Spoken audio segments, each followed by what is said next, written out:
আমাদের প্রধান উপদেষ্টা ফোন আলাপ করেছেন মার্কিন পররাষ্ট্রমন্ত্রী মার্কো রুবিওর সাথে। এটা নিয়ে গতকাল একটা নিউজ এসছে, যেটা আমাদের সরকারের দিক থেকে যেমন জানানো হয়েছে, তেমনি মার্কিন পররাষ্ট্রমন্ত্রীও তাদের যে ওয়েবসাইট আছে, আসলে আমরা মন্ত্রী বলি, ওনারা আসলে সেক্রেটারি, তাদের ওয়েবসাইটেও এই ব্যাপারে স্টেটমেন্ট দেওয়া হয়েছে। দুটো গুরুত্বপূর্ণ ব্যাপার আছে, যেটাকে আমি বেশি গুরুত্বপূর্ণ বলে মনে করি, সেটা একটু পরে আলোচনা করছি। সেটা হচ্ছে রুবিওর বক্তব্যে, রুবিওর সাথে ফোন আলাপে কি আমরা রোহিঙ্গাদেরকে নিয়ে সাম্প্রতিক যে ধরনের ডেভেলপমেন্ট দেখা যাচ্ছে, পজিটিভ আর negative is a different debate, এটা নিয়ে আমার নিজস্ব একটা অবস্থান আছে, কিন্তু এর সাথে আমেরিকার যোগসূত্র কতটা আছে এবং সেটা সামনের দিনগুলোতে কোনো ঝুঁকি বা বিপদ তৈরি করতে যাচ্ছে কি না, সেটা নিয়ে কথা বলতে চাই। এটাই প্রধান আলোচনা। তার আগে আরেকটা ইস্যু নিয়ে বেশ কথাবার্তা হচ্ছে। ইনফ্যাক্ট আমি একটা টকশোতে এই প্রশ্নটা ফেস করেছি, সেটা হচ্ছে নির্বাচন নিয়ে। প্রধান উপদেষ্টা তার যে অফিসিয়াল ফেসবুক অ্যাকাউন্ট আছে, সেখানে যে স্টেটমেন্ট দিয়েছেন, সেখানে নির্বাচন ইস্যুতে কথাবার্তা বলা হয়েছে, নির্বাচনের জন্য সংস্কার, নানান কিছু আছে, কিন্তু একটা জায়গায় সেটা হচ্ছে নির্বাচনটা হবে in the early part of the next year, ঠিক হুবহু এই শব্দগুলো লেখা আছে। এখন এটাকে কিভাবে ইন্টারপ্রিট করব আমরা? এর মাধ্যমে কি বোঝা গেল যে প্রধান উপদেষ্টা ফেব্রুয়ারিতে নির্বাচনের কথা বলছেন? ফেব্রুয়ারি নির্বাচনের আলাপটা আসলে প্রধান উপদেষ্টা যখন জনাব তারেক রহমানের সাথে লন্ডনে বৈঠক করেছেন, তারপর থেকে কিছু কন্ডিশন দিয়ে, প্রস্তুতি যদি থাকে, সংস্কার এবং বিচারের যদি সন্তোষজনক উন্নতি হয়, অগ্রগতি হয়, এসব আলাপ করে তারপর বলা হয়েছে ফেব্রুয়ারিতে নির্বাচন নিয়ে। কিন্তু আমি ব্যক্তিগতভাবে মনে করেছি যে এটা ফেব্রুয়ারিতে আসলে এক ধরনের কমিটমেন্ট হয়েছে। তো এখন যেটা বলা হয়েছে, সেটা আমেরিকাকেও এই ধরনের কথা বলা হয়েছে কিনা, এখন এটাকে আমরা কীভাবে ইন্টারপ্রিট করব? কারণ অপশান আসলে দুটো, একটা হচ্ছে ফেব্রুয়ারি, একটা হচ্ছে মার্চ। প্রধান উপদেষ্টা ফেব্রুয়ারি, একটা হচ্ছে এপ্রিল। প্রধান উপদেষ্টা এপ্রিলের কথা বলছেন, এপ্রিলের ফার্স্ট হাফে, মানে 15 এপ্রিলের আগে। আরেকটা হচ্ছে ফার্স্ট হাফ অফ দ্য ফেব্রুয়ারি, মানে 2 মাস আগে পরের ব্যাপার। আমরা এর মধ্যে আরেকটা ছোট অফ টপিক একটু যোগ করে রাখা ভালো। কয়েকদিন আগে, 3 দিন হবে সম্ভবত, প্রধান নির্বাচন কমিশনারকে ডেকেছিলেন প্রধান উপদেষ্টা। তারা একান্তে বৈঠক করেছেন, 1-to-1, কেউ প্রেজেন্ট ছিলেন না সেখানে।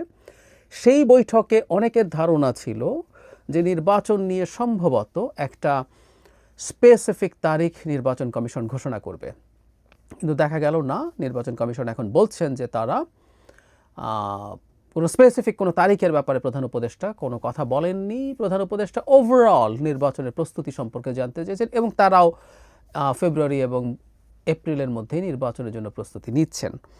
এখন আর্লি পার্ট বলতে কি এপ্রিল বোঝায়?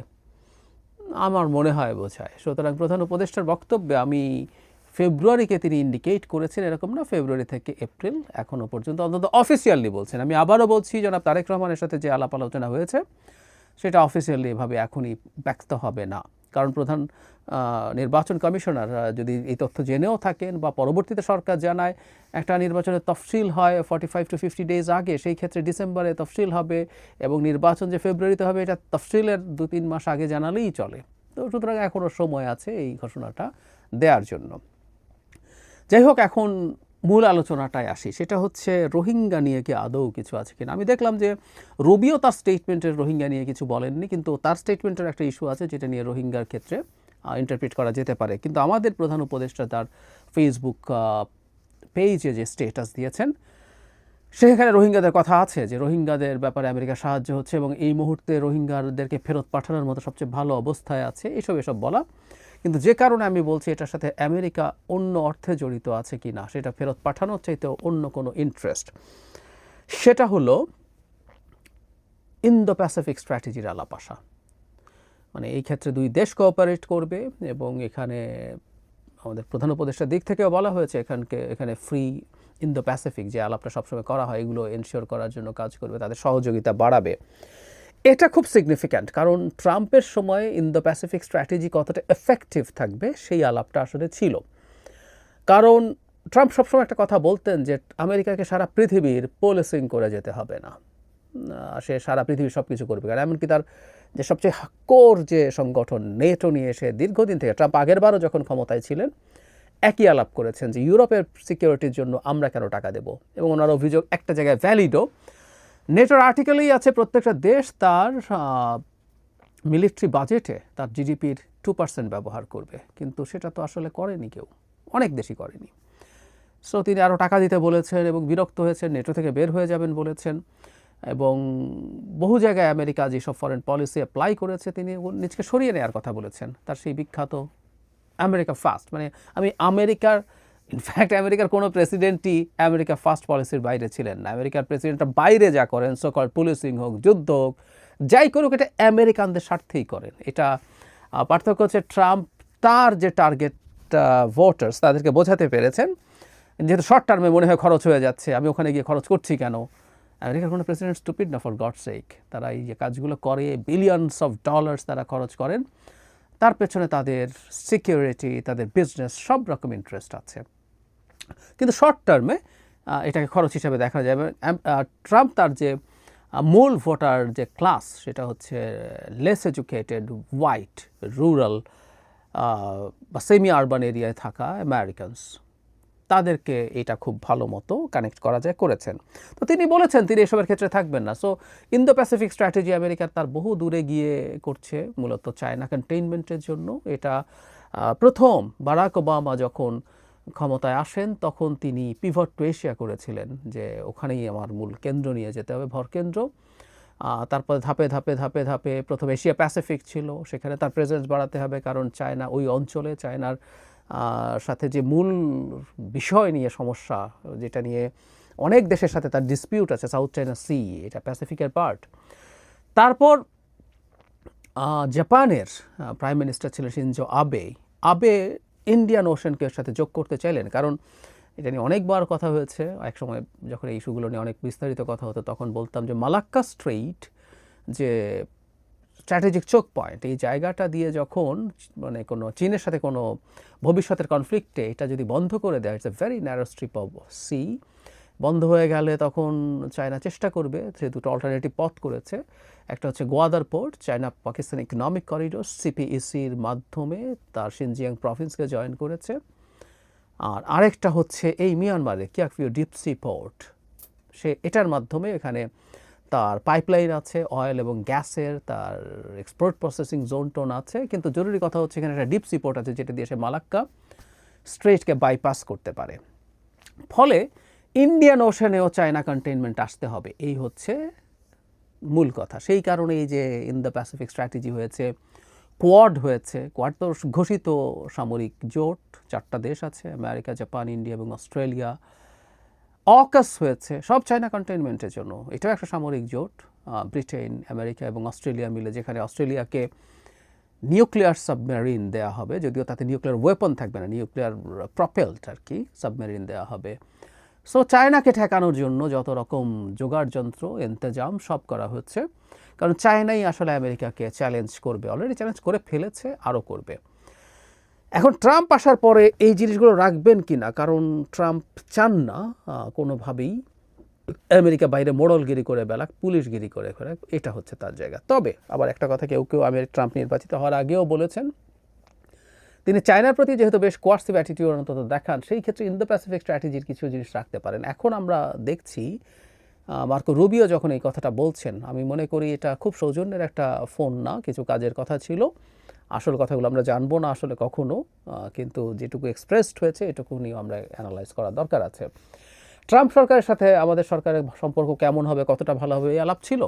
এবং যেহেতু ডেমোক্র্যাটদের সাথে আমাদের প্রফেসর ইউনুসের অনেক বেশি ভালো সম্পর্ক, ট্রাম্পের মতো ব্যক্তি খুবই ইগোয়েস্টিক, তার ভালো লাগার কথা না। এবং একটা রটনা আছে ডক্টর ইউনুস সম্পর্কে, একবার তিনি নেগেটিভ মন্তব্য করেছিলেন, কারণ ডক্টর ইউনুসের আগের বার হিলারি ক্লিন্টনের সাথে প্রতি সমর্থন দিয়েছেন, তার হয়ে ক্যাম্পেইন করেছেন, ডোনেট করেছেন। ট্রাম্প যেবার প্রথমবার যেতে সেইবারের কথা বলছি।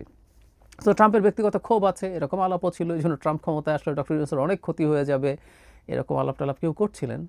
তেমন কিছু হয়নি। কিন্তু সম্পর্ক যে ডেমোক্রেটদের সাথে যত ভালো তত হবে তা না, কিন্তু যেটা হয়, আমরা সবাই এখন খুবই কানেক্টেড পৃথিবীতে, এবং আমেরিকারও ইন্টারেস্ট বিভিন্ন জায়গায় আছে। তো যেটা বলছিলাম, এই ইন্দো প্যাসিফিক স্ট্র্যাটেজিরই একটা পার্ট আসলে মিয়ানমারে আমেরিকা কি করবে, রীতিমতো তার যাবতীয় যত স্টেপ আছে, বার্মা অ্যাক্টও সে আসলে এটার পার্ট হিসাবে করেছে। কারণ কি, কারণ অলরেডি বলেছি, সেটা হচ্ছে এখানে যে ডিপ সি পোর্ট আছে, যেটার মাধ্যমে চায়না আসলে এখান থেকে তার জ্বালানি সরাসরি তার ল্যান্ডে নিয়ে যাওয়ার একটা ব্যবস্থা করেছে which is alternative to Malacca Strait. এটা একটা স্ট্র্যাটেজিক চোক পয়েন্ট, এটা বন্ধ হয়ে গেলে বিপদ হয়ে যাবে। তাহলে এই জিনিসটা হচ্ছে খুবই ইম্পর্ট্যান্ট। এখন মিয়ানমারের এই যে রাখাইন প্রভিন্সে আমেরিকার চোখ থাকা, তার ইন্দো প্যাসিফিক স্ট্র্যাটেজির পার্ট। এখন ট্রাম্প যেহেতু ইন্দো প্যাসিফিক স্ট্র্যাটেজির কথা পুনর্ব্যক্ত করছেন, তিনি এই জায়গায় থাকবেন। ফলে এখানে যা যা ঘটছে এগুলোতে আমেরিকার ইনভলভমেন্ট আছে, এটা আমরা ধরে নিতে পারি। সেটা করিডোর বলিবার, এখন আমি এটা নিয়ে আলাদা ভিডিও করেছি যেখানে ইন্টারন্যাশনাল ক্রাইসিস গ্রুপ দাবি করছে যে বাংলাদেশে থাকা রোহিঙ্গাদের সংগঠনগুলো আরসা, আরএসও, ইসলামিক মানহাজ, তারা অস্ত্র ধরবে এবং জিহাদ করবে আরাকান আর্মির বিরুদ্ধে। এবং তারা দাবি করছে, বাংলাদেশ সরকার এটা বলছে, বাংলাদেশ সরকার সমর্থন করছে, তারা অলরেডি ফিজিক্যাল ট্রেনিং নিচ্ছে। তো এই রিস্ক নিয়ে আলোচনা করছি না, এই রিস্ক নিয়ে আমি অলরেডি কথা বলেছি, কিন্তু এর পেছনে কি আমেরিকা আছে? এই প্রশ্ন আসলে এখন আসবে, খুব সিরিয়াসলি আসবে। এবং আমেরিকা করিডোরের প্রশ্ন বলি, এই প্রশ্ন বলি, সবগুলো প্রশ্নে এখানে জড়িত হয়ে পড়ছে। সুতরাং সামনের সময়গুলোতে আমাদের আসলে খুবই কেয়ারফুল থাকতে হবে। আমেরিকা প্রসঙ্গে আমি একটা কথা, যখন শেখ হাসিনার বিরুদ্ধে আমেরিকা খুব কোয়ার্সিভ স্টেপস নিচ্ছিল, আমি খুবই শক্তভাবে তাদের এই স্টেপগুলো সমর্থন করেছি, গালি খেয়েছি।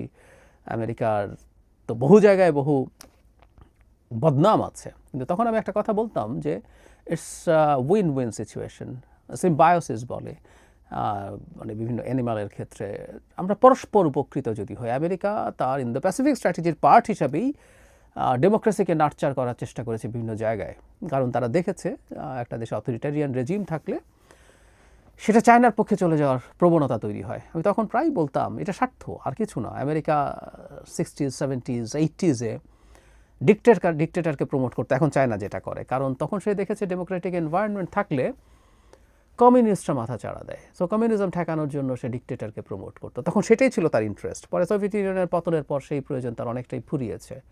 এখন দেখছে ডিকটেটর থাকলে চায়নার সুবিধা, তাই সে ডেমোক্রেসিকে পেট্রোনাইজ করছে। সো আমেরিকা স্টেপকে আমরা তখন সমর্থন করেছিলাম, সেটা এই কারণে যে এটা আমাদের রাষ্ট্রের সুবিধার জন্য হয়েছে, আমাদের লাভ হয়েছে।